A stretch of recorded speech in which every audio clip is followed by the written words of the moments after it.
او د دې خبرې اورېدل دا هم پکار دي. نو زه خواست کوم اقبال حسین افکار صاحب ته چې هغه راشي او مونږه د خپلو خبرو نه مستفید کړي. اقبال حسین افکار صاحب.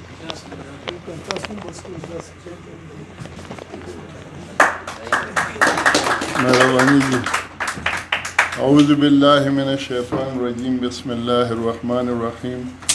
قدرمن او محترم مشر استاد سعادت سحر صاحب، محترم استاد اسلم تصیر صاحب او ګران ملګري محمود ایاز صاحب، تاسو ټول محترم ته سلامونه نیکې هیلې وړاندې کوم. یو شاعر شعر دی چې زما هټ داسې مضبوط لکه پښتون دی، وخت کو هر څو دردولی دی ژوندی دی. نو پښتانه او خصوصا پښتون قوم چې دی نو هغه په یو واله ډېر خوشبخته دی او خوشبخته په دې دی چې د سکندر اعظم نه واله تر دې دمه څومره چې دا زورلی شوی دی، خو دې نه خو چې دی دا قوم چا ختم کړی دی او نه دا پښتو ژبه د یو سامراجي استعماري قوت د آسونو ټاپونو چې دی نو هغه د ځان سره وړې ده.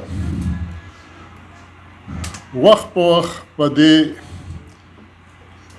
ګرد پښتونخوا کې او پښتونکو بیا هغه د پاکستان په لیول چرته رسېدلی دی، کراچۍ ته، پنډۍ، اسلام آباد ته یا د پنجاب په نورو ځایونو کې. نو هغوی د پښتو د خورونې روزنې لپاره یا هغه یورپ ته تللی دی، امریکې ته تللی، یا میډل ایسټ ته تللی، سعودي عرب ته تللی. د پښتو ژبې د خورونې روزنې لپاره تنظیمونه جوړ کړي دي او هغوی کار کړی دی.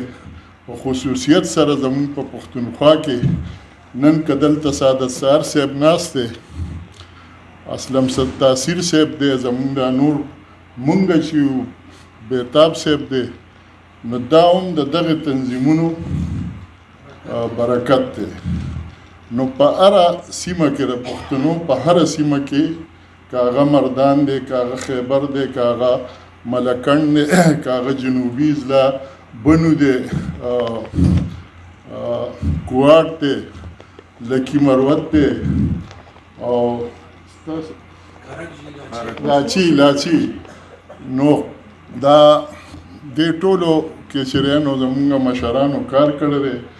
خو څو پورې چې خبره ده نو زما په خیال د کال 1995 او په خصوصیت سره 2000 نه وروستو دا پښتو ادب چې دی نو دا داسې څه ګډوډ شوی دی، څه پکې عجیبه غوندې کیفیت دی پکې او د اکثر خلک چې کوم دي نو تقریبا بس یو الغاو تلغاو غوندې دی.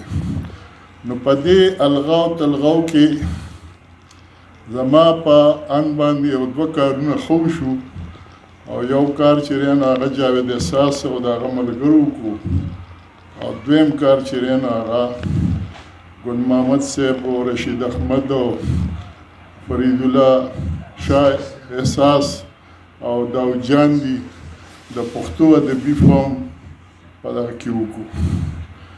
نو جاوید احساس دي د هغې هغه دغه چې دی د هغې هم ضرورت دی چې دلته په پښتنو کې یو مکالمه پکار ده، په ادبي او په هر سماجي او په سیاسي په هر ایشو باندې مکالمه پکار ده. مکالمه پښتنو کې نشته. نو دې له رواج دپاره دوی یو ښه کار کوي. بهتاب صاحب دي چې دی محمود ایاز خبره وکړه نو تقریبا د دې دا کار چې دی دا به په خپله په د الغو تلغو چې دی دا به ختموي او په دې کې به هغه سپېڅلي خلک چې راوړاندې کوي.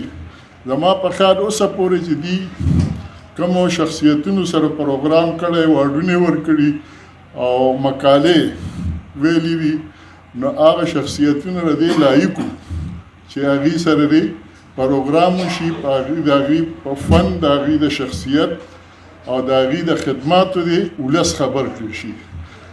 نو دغه 5 پروګرامونو کې یو خدا دی رواج ورکو چې باید تاسو به مقاله وایه.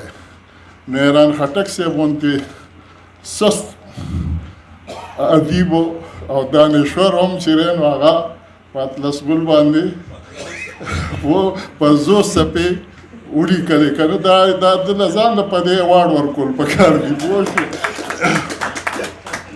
نو دا د دې تنظیم چې دی هغه ښه برکت دی که نه. نو زما یقین دی او دلته زمونږ دا د خوشبختۍ خبره ده. دا د پښتنو یو بله خوشبختي ده چې په دا ځل زما تقریبا 42 کاله وشو د ادبي خدمت، او په لومبي ځل زمونږ ډېر ادیبان او ډېر دا داسې نه چې هغه ډېر تکړه خلک، خو دا ځل چې دی نو پکې یو شخصیت چې دی اکیډمي ادبیات د بورډ آف گورنر ممبر جوړ کو، ډاکټر ګلزار یوسفزی. نو زما به ګلزار یوسفزي صاحب زه دا خواسي چې را روان دغه دی او د اطلس ګل اطلس تاسو خبرې واورېدې د پر رحمان بابا ډېر زیات کار وکړو او لا کوي یې ختم نه دی. نو زما په خیال چې اکیډمي اف لیټر د طرفه دا پیری چې کوم نومونه ځي د پراید آف فرمانو استپاره حسن کارکردي او تمغه امتیاز په دې کې د یو ایوارډ دله ورکړي. دا به ستاسو ذمواري د ده لپاره هلته دغه کوئ او دا راته حق جوړېږي. نو زه خبرې نه اوږدومه او محترم مشران ناست دي خبرې به کوي، او زه د پښتو ادبي فارم ته چې دی نو خراج تحسین وړاندې کوم او دا هڅه ستایم او زمونږ نه چې څونه وس دس کېږي مرسته کېږي مونږ به ورسره کوو که ښه وي، او خدای پاک دې دوی له ژوند ورکړي، روغه سټه ورکړي چې همدا ښه کار چې دی هغه جاري وساتي. او د یو بل خپې نه دي وار پکار. کو تینکر فوم پاکستان جاوید احساس جوړ کړی دی، د چېرته نومونه ورکړو نو زما نوم یې پکې لیکلی، نو ما ته چا وویل چې بھائی دا ستا نوم، نو ما ورته ما ته ټلیفون کړی تپوس یې کړی، بلکل هغه کار کوي او ښه کار کوي. نو بس زه ورسره ملګری یم، مې که ته کار کوې نو تا سره ملګری یم. نو دې کې داسې دغه نشته.